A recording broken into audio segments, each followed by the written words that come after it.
चल रहे हैं सही मार्ग या गलत मार्ग, उस पर निर्भर करता है कि आपने अपने जीवन में कितने सही कार्य किए, आपने अपने जीवन में कितने गलत कार्य किए।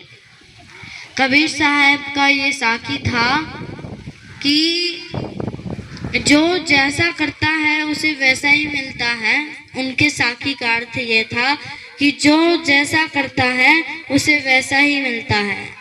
साँच बराबर तप नहीं, झूठ बराबर पाप, जाके हृदय साँच है ताके हृदय आप। तो अगर आपका मन शुद्ध है तो आपके परिवार वाले का मन भी शुद्ध होगा। जैसे अगर आपके बेटा बेटी बिगड़े हुए हैं तो समाज के लोग यही बोलेंगे ना कि इनका तो खानदान ही ऐसा है। और अगर वही आप छोटे जाति के होते हुए भी अगर आप सही काम करते हो तो आप बड़े से बड़े पद पे जा सकते हैं। वो जो ऐसा और आराम से जीते हैं वो भी एक इंसान ही है। वो भी रोटी ही खाते हैं, वो भी दाल भात तरकारी ही खाते हैं।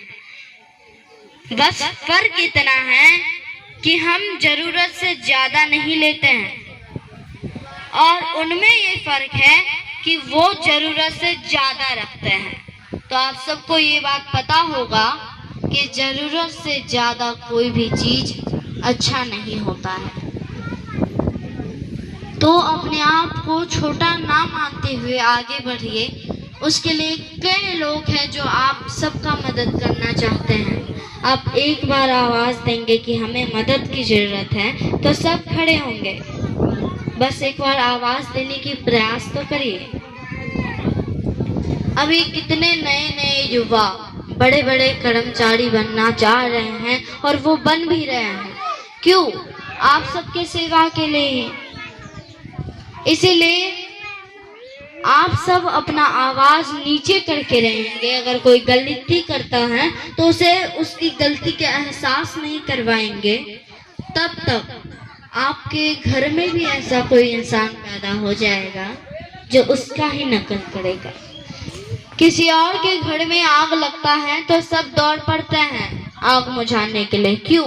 क्योंकि कल को जाके उनके घर में भी वही आग फैल जाएगा।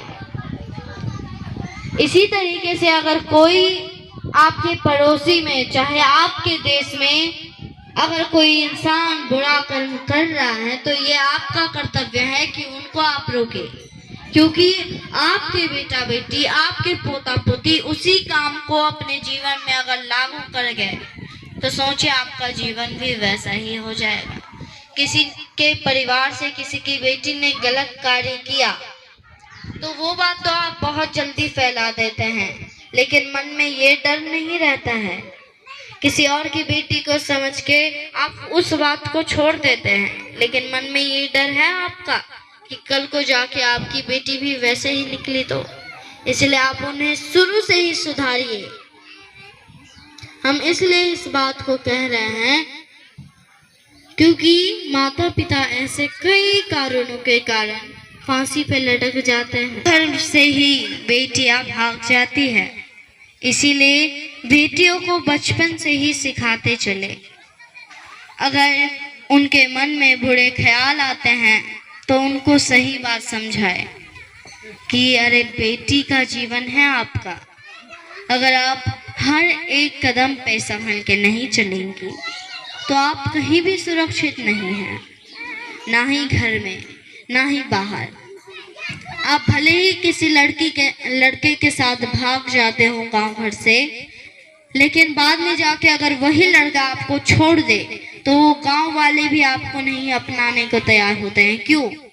क्योंकि आपने उनकी बात नहीं मानी। बेटियां संभल के रहिए, क्योंकि जब भी आप पे आँच आएगी तो उस लड़के पे आवाज नहीं उठेगी जिसने गलती किया है। आवाज आपके ऊपर उठेगी कि आप क्यों गई थी। आप किसी और की पत्नी हैं तो ध्यान किसी और पे मत लगाइए, क्योंकि ये समाज सब कुछ देख पाता है। सबके पास आंखें हैं देखने के लिए। समझने के लिए सबके पास दिमाग है। कई चीजों का कमी है, लेकिन जैसा कि मैंने आगे बोला कि हम जरूरत के साथ जीते हैं, वो जरूरत से ज्यादा इस्तेमाल करते हैं। उनको उन धन दौलत की कोई काम नहीं। हम ऐसा करते हैं कि हम एक घर में रहने लायक जगह पे साफ सुथरे से रहते हैं, और हम रहते हैं तो कैसे हैं, और वो उनको अपना धन बचाने का टेंशन पड़ा होता है कि आज इस कमरे को और सजाएंगे, लेकिन वो ये नहीं समझते कि उन्हें सोना है तो वो भी एक छोटे से बिस्तर पे, उन्हें सोना है तो वो भी एक छोटे से बिस्तर पे, और उस बिस्तर पे भी एक कोने पे सोना है।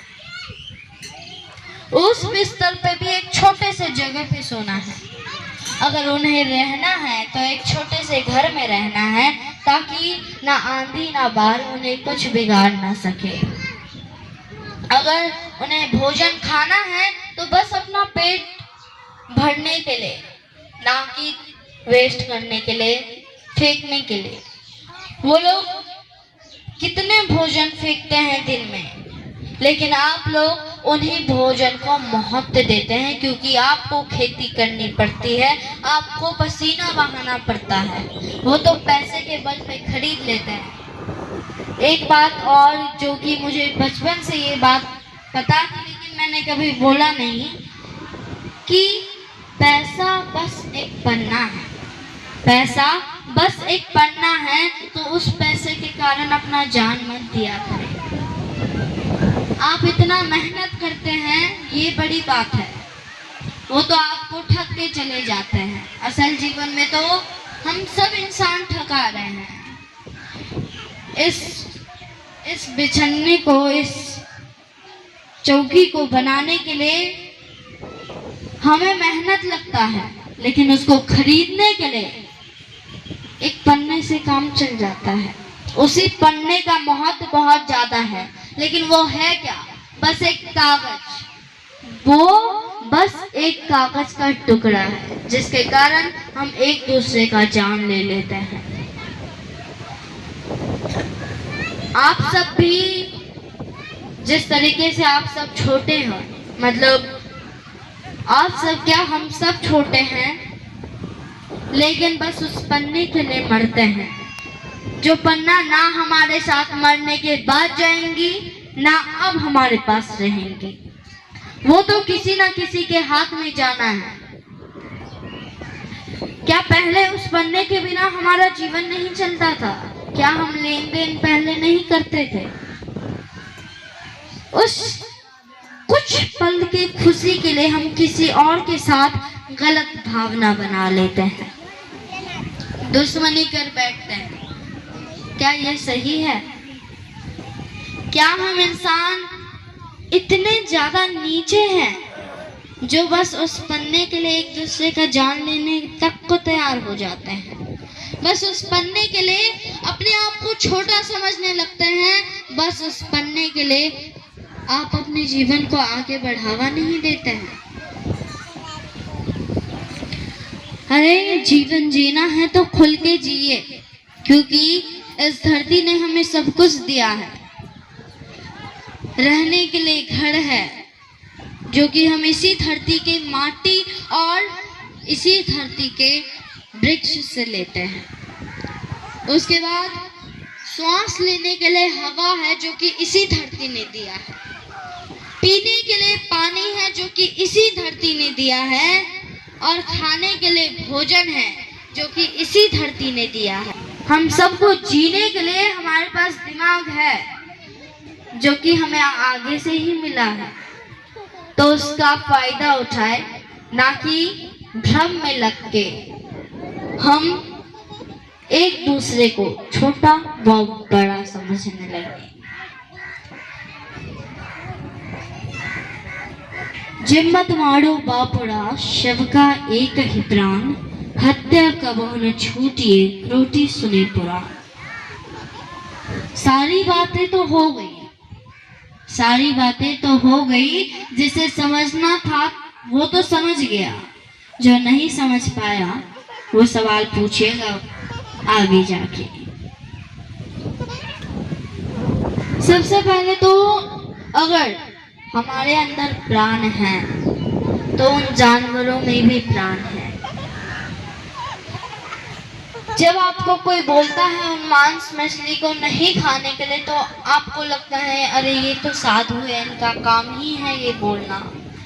लेकिन क्या कोई भी माता पिता ये चाहेंगे कि उनके बच्चों को वो गलत रास्ते पे दिखाए, गलत रास्ता, गलत चीजें सिखाए? नहीं चाहेंगे। वो उन बच्चों के लिए ही अच्छा सोचते हैं। अगर कोई बच्चा बिस्किट चौंचा ये सब ज्यादा खाता है तो उनके माता पिता उन्हें रोक टोक लगाते हैं, लेकिन बच्चा उन्हें बोलता है कि अरे कैसे माता पिता कुछ खाने पीने भी नहीं देते। लेकिन वो क्यों बोलते हैं? क्योंकि वो ना समझ होते हैं। लेकिन माता पिता तो समझदार होते हैं, वो अपने बच्चे के लिए सही और गलत का फैसला कर सकते हैं। उसी तरीके से होता है गुरु, होता है गुरु, क्योंकि गुरु चाहते हैं कि जो भी शिष्य हैं उनके, जो भी समाज के लोग हैं, वो गलत रास्ते पे ना भटके। वो आपके ऊपर आंच नहीं आने देना चाहते हैं। भले ही आप एक दूसरे को पराया बोलते हैं, लेकिन हम सब एक है, क्योंकि हम सब आए हैं एक ही माँ के गर्भ से। लेकिन भले ही हम सब एक दूसरे में बट गए हैं, आए हैं हम एक ही परिवार से। जैसे कि एक परिवार में माता पिता और उनके चार बेटे होते हैं, तो वो चार बेटे अंश बंटा कर लेते हैं, एक दूसरे से अलग हो जाते हैं। वैसे ही धीरे धीरे करके उनके परिवार बढ़ते हैं, वो भी अलग हो जाते हैं। ऐसे करके ये धरती बना है, इस पर जनसंख्या ऐसे बढ़ा है। हम सब एक ही माँ के बेटे हैं, बेटियां हैं। इसलिए अगर किसी के पैर के सामने कांटा होता है तो हम उसे रोक देते हैं कि रे आगे कांटा है, आप आगे ही रुक जाओ। और गुरु कभी ये नहीं चाहेंगे कि आपके साथ कुछ बुरा हो, इसीलिए आपको बार बार चेताते हैं कि अरे किसी और का प्राण मत लीजिए, क्योंकि आगे जाके 84 लाख जोनी में से आपको भी यही जोनी भुगतना पड़ेगा, और आपको भी कोई काट के खाएगा। उस वक्त आपको समझ आएगा कितना पीड़ा होता है। हम इंसान हैं ना कि दानव, हम इंसान हैं ना कि दानव। हमें प्राण है और हमें कुछ भी समझने का औकात है।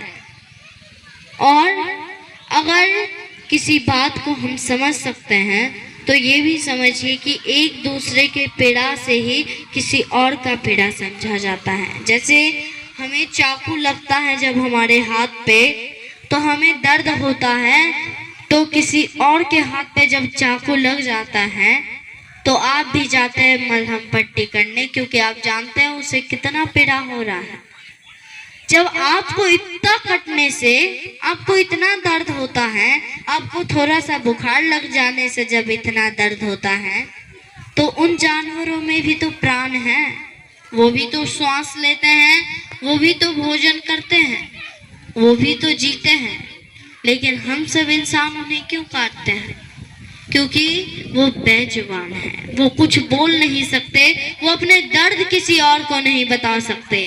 अगर गाय को कोई काट रहा हो तो हम बगल से देख के बोलेंगे कैसा पापी इंसान है, लेकिन वही आप किसी और का प्राण लेते हो तो आप पापी नहीं हुए, आप अधर्मी नहीं हुए।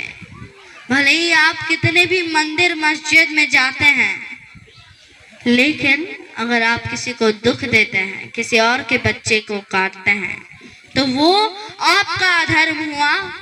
इसके लिए भगवान कभी आपको माफी नहीं देने वाला।